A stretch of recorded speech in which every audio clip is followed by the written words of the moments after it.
Oke teman-teman, kita jalan kaki lagi. Jalan kaki kali ini saya akan jalan-jalannya ke sawah, ke jalan Pamabalan ya, ke sebuah gang yang nanti menghubungkan kampung Tespong ya, dengan Pasir Pogor. Kita akan jalan-jalan ke sana ya, melewati sebuah gang yang masuk ke sawah, atau bukan masuknya, masuk mati bebas ya, melewati areal persawahan di Kelurahan Jaya Mekar ya. Sebagian masuk ke sudah Jaya Hilir. Nah, ini kita sebentar lagi akan memasuki sebuah gang, di mana gang itu nanti akan melewati persawahan. Itu ketinggalan itunya, akan melewati persawahan dan nanti sampainya ke Kampung Tespong ya. Tespong itu sebuah pohon ya, dulunya ya, pohon tespong kan sok enak sih dianggo lalap ya.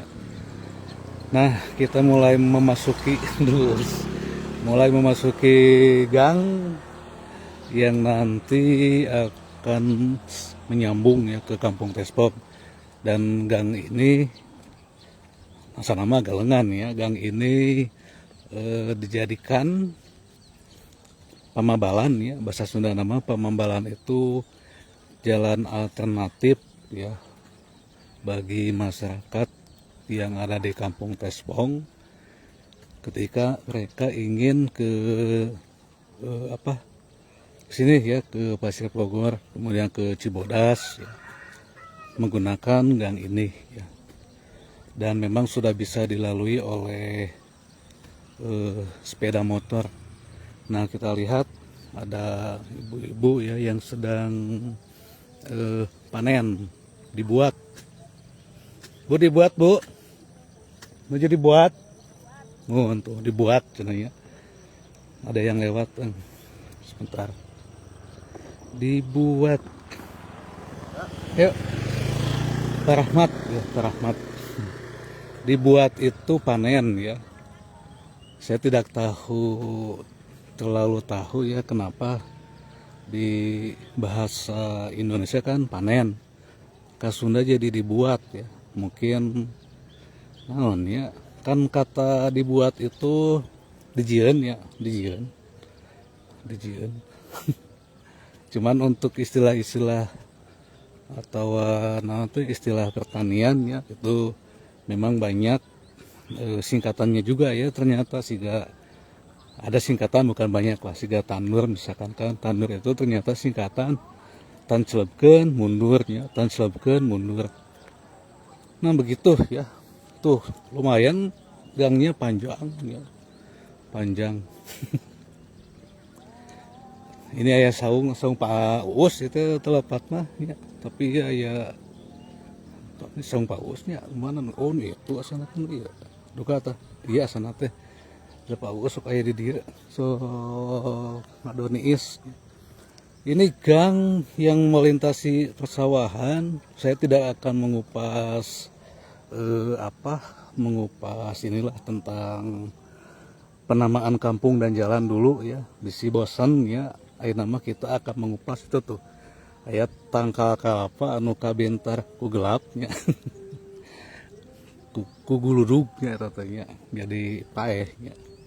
Jadi usahakan ya kalau hujan-hujan tong ngiuhan di handap tangkal kelapa. Kenapa ya pohon kelapa itu sok kabentar ku gelap? Ya mungkin ada naonnya, ya dina kalapana mungkinnya, atau dina pohon kelapanya ada penangkal petir atau apa ya. Patut diteliti ya. Silahkan diteliti oleh ilmuwan biologi ya. Pak Ukos tanya.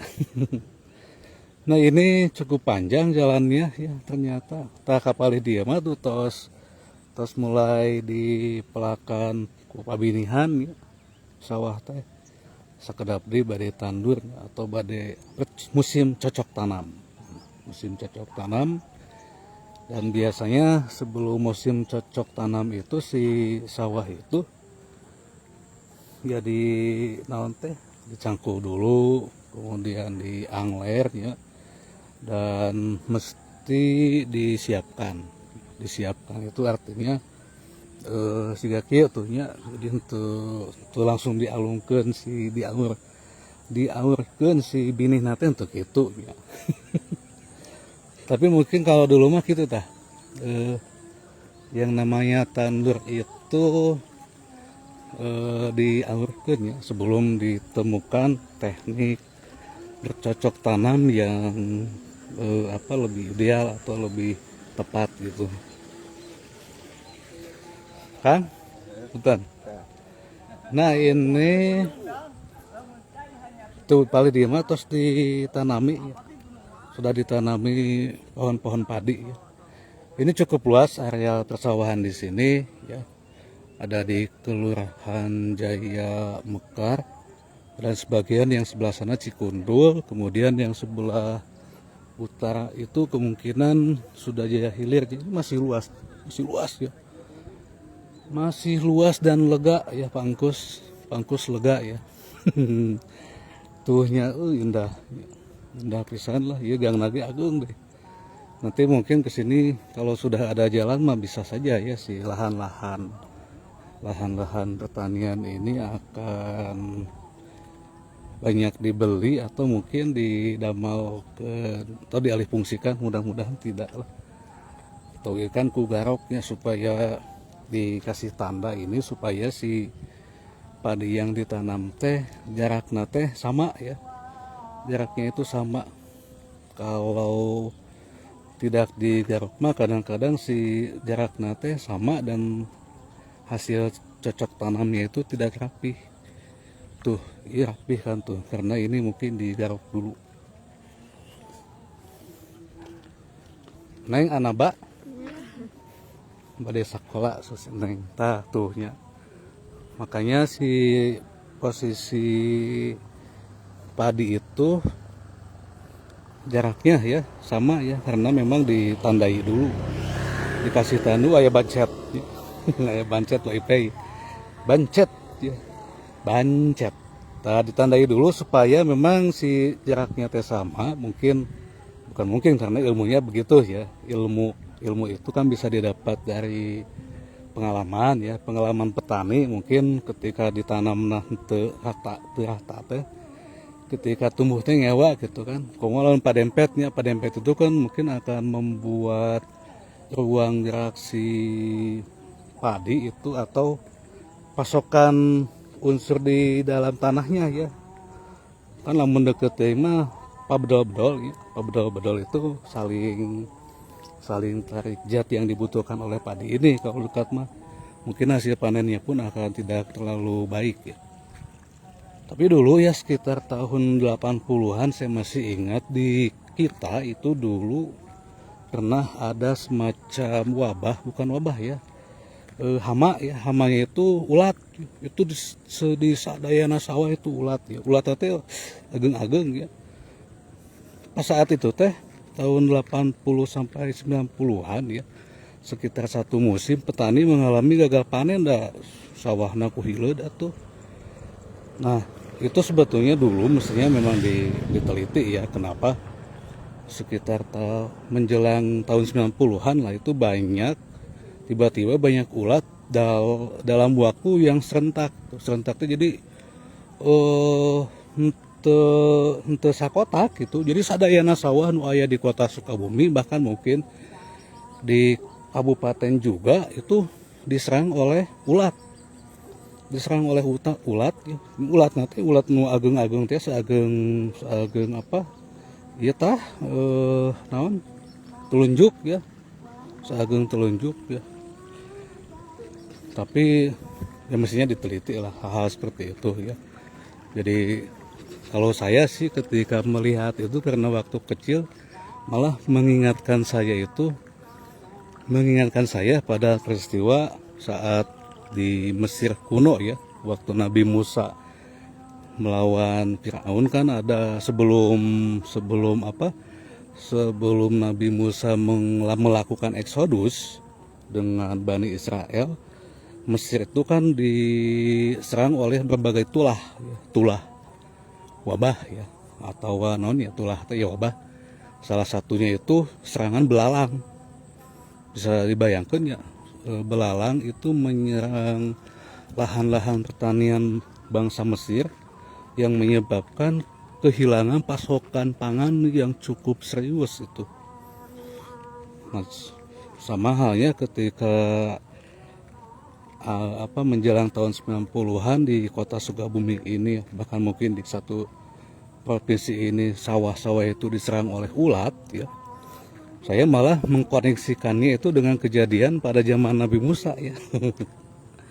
Tapi bukan artinya diazab sebetulnya itu, karena memang ada salah satu rantai makanan itu ya biasanya, atau ekosistem yang memang terganggu. Maka dengan cara apapun ya, ketika ekosistem kita terganggu, bukan terganggu sebetulnya emang dirusak oleh manusia, alam itu akan memiliki jalan untuk menyelesaikan masalah-masalahnya. Nah kemudian kan setelah salah satu cara alam menyelesaikan masalah supaya si rantai makanan itu kembali stabil, maka ada dua kemungkinan ya. Yang pertama itu jumlah populasi binatang yang ada pada rantai makanan itu bertambah jumlahnya ketika pemangsa lebih sedikit. Nah begitu ya. Nah ketika jumlahnya banyak, maka akan membawa dampak tidak baik bagi produsen kan. Produsen itu tadi kan, produsen ya di makanan ku ulat untungnya ya. Selain ulat juga memang belalang ya kalau dulu. Kemudian aya nu disebut orang coklat ya, yang mengganggu atau sebagai hama. Itu ada bukit ya, sebuah bukit itu disebut Pasir Pogor. Pasir itu bagian tanah yang lebih tinggi dibandingkan tanah-tanah yang ada di sekelilingnya ya. Namaannya pun mungkin karena sama, banyak yang sama ya. Di Bandung juga ada Pasir Pogor ya. Di Kecamatan Gunung Puyuh juga ada ya. Kemudian di sini juga ada Pasir Pogor. Biasanya kalau nama-nama yang sama itu memang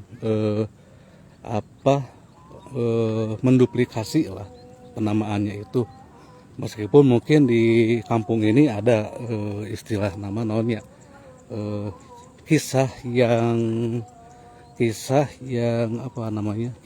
yang dimiliki oleh penduduk ini tentang pasir ini. Cuman kalau melihat secara letterlek memang bahwa di sini itu memang dulu banyak pohon kawung, pohon aren ya, anu tiasa didamelkeun gula nih. Pohon aren ya, pohon kawung. Ini mah kalapa ya. Kalapa ini mah. Nah, banyak pohon kawung ya. Nah pohon kawung di Pasir Pogor ini teu di ala ieu sih, teu di ala naon teh beutna, kadang-kadang hanya di ala teh naonna teh si injukna paling nya. Tah pohon kawung itu aneh teh gaduhan injuknya. Injuk itu yang biasa dijadikan atap ya, atau penutup atap rumah kita. Rumah yang tradisional itu menggunakan ijuk bukan seng, dan itu hebat ya. Jadi kedap ketika hujan teh tegandeng ya, iku injuk mah geuning. Beda jeung kusengnya, mun kuseng mah siga anu ditembakan di atasnya. Nah itu hebatnya nenek moyang kita di dalam membuat teknologi, sebetulnya itu teknologi supaya rumah kita itu pas hujan, ketika hujan itu tegandeng ya, tidak bising. Maka atap mate nganggo injuk ya, nganggo injuk. Kemudian ketika panas pun ketika panas pun itu jadi menyerap panas kan, warna hitam ya. Jadi itu panas kalau beteh. Nah begitu. itulah teknologi nenek moyang kita yang sudah mulai dilupakan ya. Bahkan imah panggung kita sih ke imah panggung dianggap nanti rumah tidak layak huni ya, mungkin karena kalau memang betul-betul sudah tidak layak huni ya, tapi membui panggung bumi panggung model pila mah ya makanya kudu diruntuhkan ya. Jadi memang teknologi nenek moyang kita itu sangat adaptable ya, mampu menyesuaikan dengan kondisi alam ya. Ya, kalau rumah saat ini yang sudah permanen kan kadang bentuknya beda-beda ya, terus juga iya nu jangkung, nu penek ya, anu gede deing ya, nu ageng deing ya.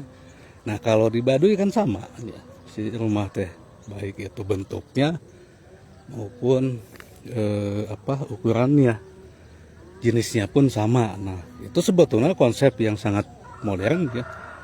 Akhirnya kan kita melihat perumahan itu bentuknya, tipenya itu sama ya. Oleh orang Baduy mah sudah sejak dulu ya. Kenapa nenek moyang kita membuat bangunan itu tipe dan ukurannya sama? Ya salah satunya mereka itu betul-betul mengedepankan sikap egaliter. Egaliter itu sama kita mah. Kemudian hanya melihat fungsinya saja sebagai tempat berteduh ya, sebagai tempat berkumpul keluarga, dan tidak ada tidak memunculkan status sosial di dalam bentuk bangunan itu. Kalau begini kan ya nu ageng 10 tingkat pasti eta yang punya anak yang status sosialnya berdasarkan materi ini ya. Karena kalau dulu mah mungkin kalau di Baduy juga saat ini tidak menggunakan materi status sosial tapi menggunakan keilmuan. Kalau di kita kan ayeuna status sosial itu kelas sosial ya diklasifikasikan nanti oleh apa? Oleh duit kan, oleh kepemilikan, oleh materi. Bumi anu 10 tingkat mungkin akan dipandang lebih menempati status sosial yang lebih tinggi dibanding bumi anu satingkat. Begitu ya. Nah kalau di Baduy atau di rumah tradisional kita zaman dulu ya, itu tidak ada pembedaan status sosial, kemudian ukuran bentuk dan tipe rumah pun sama. Selanjutnya fungsinya itu betul-betul difungsikan sesuai dengan kebutuhan ya. Nah begitu teman-teman. Oke, kita sudahi dulu ya karena kita sudah balik lagi ke Dular Mangkup. Hatur nuhun, mudah-mudahan aya manfaatna. Kemon kita jalan kaki, Pak Opik, Pak Ipei, Kang Jiweng ya, Pak Caca oge, Pak Dudung ya. Kita jalan kaki. Haji Peri di Tipar ya, wis bos ya, bos apotek ya. Nuhun, wassalamualaikum.